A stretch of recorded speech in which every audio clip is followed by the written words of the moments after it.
Meanwhile, in France, people are out on the streets again. Fiery barricades have been set up. Cities are coming to a standstill. Riot police are facing off against a wall of protesters. And no, this is not a prelude to civil war. It's another strike over President Emmanuel Macron's pension reform. The reform will raise France's retirement age from 62 to 64, and people will have to work for 43 years to get complete pension benefits. The French don't want to work. Macron says this reform is required to keep pensions in France financially viable. But the French people are not happy. It's the biggest strike since January 31st, when about 500,000 people turned up to protest. And this time, protesters have vowed to bring the country to its knees. Polls say about 2/3 of the French people support these strikes. And time is running out to stop the reform. Here's more.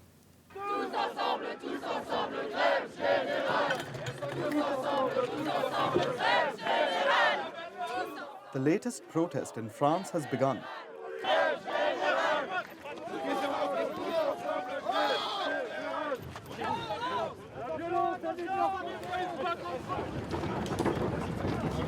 Roads have been blocked and barricaded.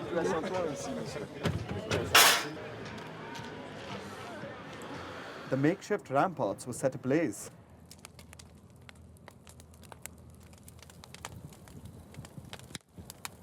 This was to delay a cleanup by the authorities. Fuel deliveries from refineries across France have been blocked. Garbage collectors, utility workers and train drivers have staged walk-offs. So have about 60% of school teachers, forcing schools to shut. Transportation workers have blockaded bus depots to halt services. They want to escalate the costs faced by the government.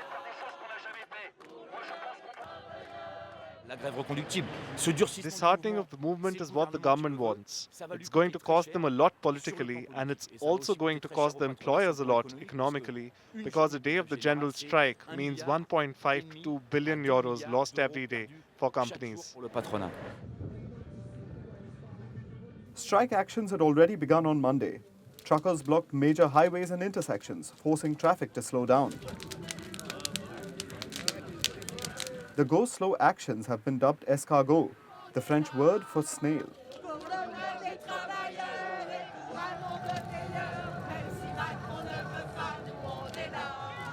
This is the sixth big strike since the turn of the year. While the ones in February were smaller, today's protest is expected to bring over 1 million people to the streets. The government was prepared for the chaos. It took a number of steps to minimize the disruptions. It encouraged people to work from home. Airlines were asked to cancel some flights out of major airports. An open-ended strike at France's National Rail Authority began on Monday. Only 1 in 5 regional and high-speed trains are expected to run.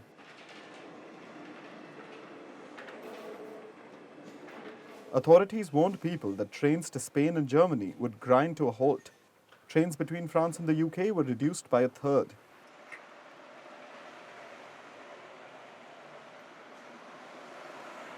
Despite the widespread effects these strikes will have on people, polls say a majority of the French support the actions. The citizens are up in arms to oppose a change that can affect them all, a change to the retirement age.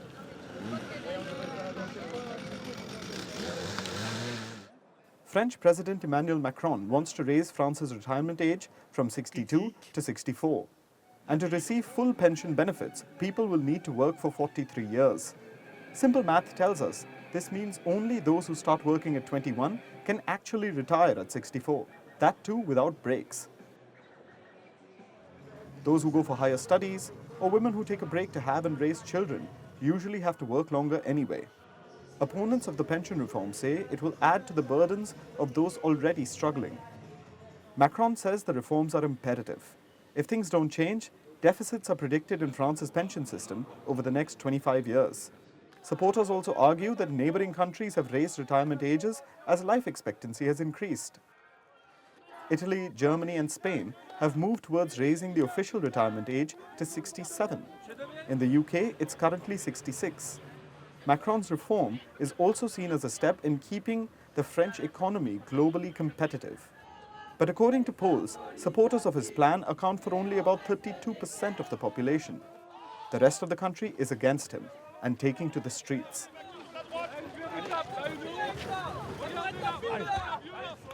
Macron might still be able to push his reforms through parliament, but how much public ire can he and his party actually endure?